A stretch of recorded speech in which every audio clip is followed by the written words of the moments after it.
everyone! If you've ever wondered what focal length you should be choosing for your photography, then today we're going to be taking a look at a huge range of focal lengths from 14mm all the way to 1800mm, and I'm going to share with you photo samples and real-world examples of when you would be using these focal lengths. So if you're stuck trying to decide which lens is right for you, whether it's a prime or a certain zoom range, then hopefully today's video will help answer some of those questions for you.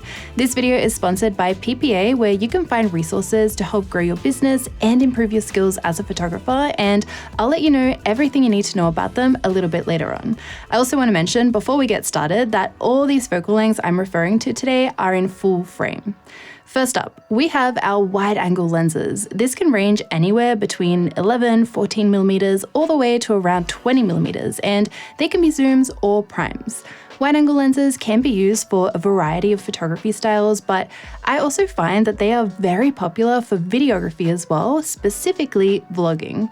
Vlogging is the process of filming yourself with a camera to tell a story, and you will usually be holding the camera out in front of you with a gimbal or a Joby to be able to do that. In order to achieve a good image where you can see yourself, but also enough of the environment to have context to the video, you will need to use a wide-angle lens. I find anywhere between 14 to 20mm is a good focal length for vlogging. Aside from that, wide angles are popular for astrophotography to be able to capture a balance of the landscape and the stars in the frame. Landscape photography, again, to be able to fit large landscapes into the frame, as well as architecture and interior photography, where you can use wide angles to make a room look more spacious. Next, we have another wide-angle focal length, which is 24mm. The reason I decided to include this separate to our other wide-angle lenses is because this is where you'll start to see portraits being photographed on a lens like this. It's also an extremely popular lens for wedding photography. Since it's wide-angle, you can capture the main subject and also the environment and atmosphere, which allows for more context in the frame, which is something that's very, very important for wedding photography. Just like our other wide angles, you can use this focal length for fashion, landscape, street, and travel photography too. While you can use a 24mm for vlogging, it's going to start to become quite tight unless you have very, very long arms. Instead, I find 24mm is quite popular for cinematic videography work. As a wider focal length, you'll have a good balance between showing off the subject and the location in the frame, plus you'll have a bit more wiggle room when it comes to movement. You will see less camera shake on a 24mm compared to a 50mm handheld, for example. Now we have my favorite focal length, which is 35mm, and I find the 35 has the best of both worlds. It has the benefits of being able to capture environmental portraits like the 24, and the benefits of having just enough separation and bokeh like a longer lens such as 40 or 50mm. So it's safe to say 35mm is an extremely versatile focal length. While you can do all the genres of photography I previously mentioned on our wider angle lenses, with a 35, you can also start to add in things like lay flat and food photography, as well as lifestyle and documentary photography. For me personally, a 35mm is the focal length I like to use to capture the bulk of the wedding photos I'm taking on the day, as well as the main focal length I travel with. Before we move on to our next focal length, I want to let you know more about the sponsor of today's video, the Professional Photographers of America. PPA are an online community where you can find heaps of benefits that are essential if you run your own photography business. As a PPA member, you can protect your photography equipment with up to $15,000 worth of coverage, protection from damage, forced entry theft, and have access to data loss recovery. They also have resources to help you get started with your new or established photography business, like customizable contracts, pricing guides, portfolio reviews, marketing templates, and heaps more. If you want to learn more about PPA, please be sure to use the link in my description to get a discount on your membership. So now we're going to take a look at 50mm, and there's a very good reason this focal length is called Nifty 50. A 50mm prime is such a versatile focal length for different photography styles. It's not too wide where you'll struggle getting too close to your subjects to be able to compose shots. It's not too zoomed in where you might feel limited sometimes with having enough space to move around in. In terms of looks, a 50mm is also a nice middle ground between a 35, where you can easily incorporate the environment into the frame when photographing portraits, but you are also starting to get that nice background to foreground separation and bokeh you see in longer lenses like 85mm, but without having to get too far away from your subject to achieve that. I also love how during a portrait session, it's easy to capture a mixture of shots from full body to mid-length to close-up. I've spoken about this on my channel before, but when I purchased my first professional DSLR, I could only afford one lens. I knew I wanted a prime lens for the image quality and sharpness, and to have a smaller and lighter lens compared to a zoom. And I also knew I wanted to be able to capture dreamy looking photos, but I also needed a prime that's versatile since I didn't have any other lenses to switch to for different shooting situations. At the time, I was photographing a lot of portraits, fashion photography, live music photos, family shoots, and second shooting for weddings. And I decided to go for a 50mm lens, and I'm really thankful that I did, as I was able to use that lens for an entire year of doing all those genres of photography. Moving up in focal length, next we have 85mm. And by the way, I know there are lenses that are in between these focal lengths, so you can round them up and down to fit into these categories. For example, all the points I mentioned for a 50 would also apply to a 45mm, and all the things we're talking about with an 85 now would also apply to a 90mm focal length, and so on.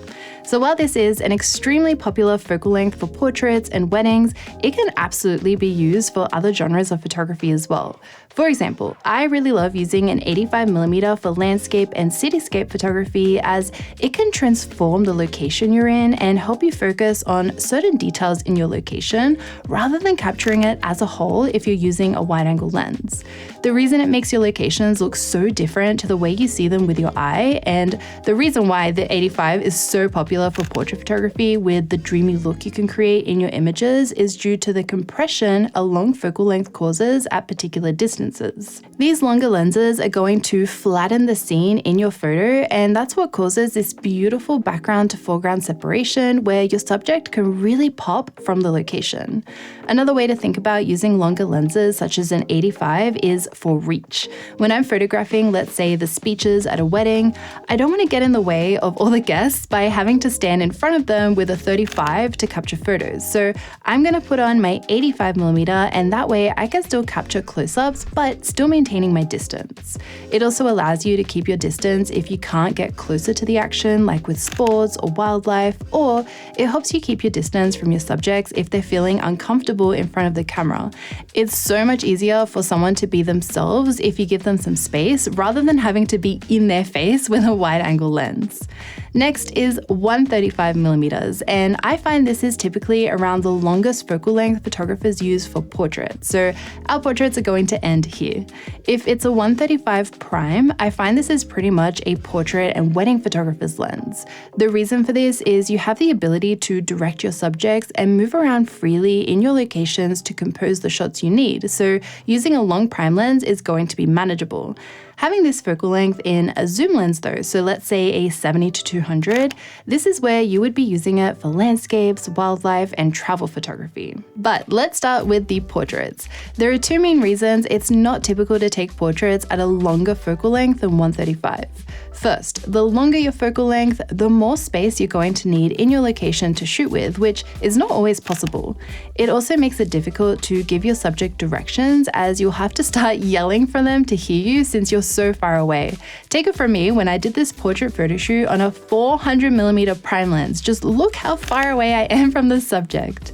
The next reason is due to the compression you'll see in these longer focal lengths. This can start to distort the way your subject's face looks. A longer focal length will flatten their face and make it look much wider than it does in real life, which can be an unwanted effect for some of your clients.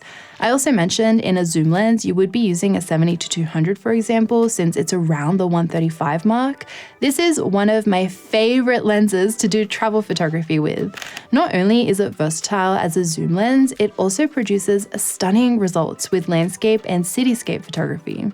The way you can compress a location and isolate certain parts of your location with a long lens like this can make for some very dreamy landscape photography. But unlike portraits, a zoom is going to come in more handy in these situations since I can't direct and move my landscapes around to suit the compositions that I have in mind. Finally, we have the 200mm and over focal lengths. Where these long lenses are more commonly used are for sports photography, where you need that reach to capture well-composed images, as well as wildlife and bird photography. When I traveled to Antarctica, where I did a lot of wildlife photography, the 200 to 600 millimeter and my 70 to 200 with a 2x teleconverter, which gives me a 140 to 400 millimeter focal length, were my two most heavily used lenses to capture the images I needed. Just like I mentioned with a 70 to 200, I also like to do landscape photography on very long lenses as well. The longer the lens, the more you can exaggerate this really dreamy look for landscape photography. The longest focal length I have ever been able to take photos on is 1800 millimeters, and I'm going to share with you how I got there. A photography hobby I have on the side of taking portraits is capturing photos of the moon. I find it's really fun keeping an eye out for the moon cycle to photograph it in its different phases. It's interesting to find locations to incorporate my moon portraits in, and I also like the fact that you need to wait for clouds and certain elements to line up to make the photo work. For this particular shot, I was using a 600 millimeter focal length with a 2x teleconverter, which gives us 1200 millimeters. I was also using a high resolution camera, so in this case I was using the Sony a7R5, which is 60 megapixels, and I was using it in S35 mode, which then gives you an equivalent of 1800 millimeters. It's really fun seeing just how fast the Earth rotates when you are so zoomed in.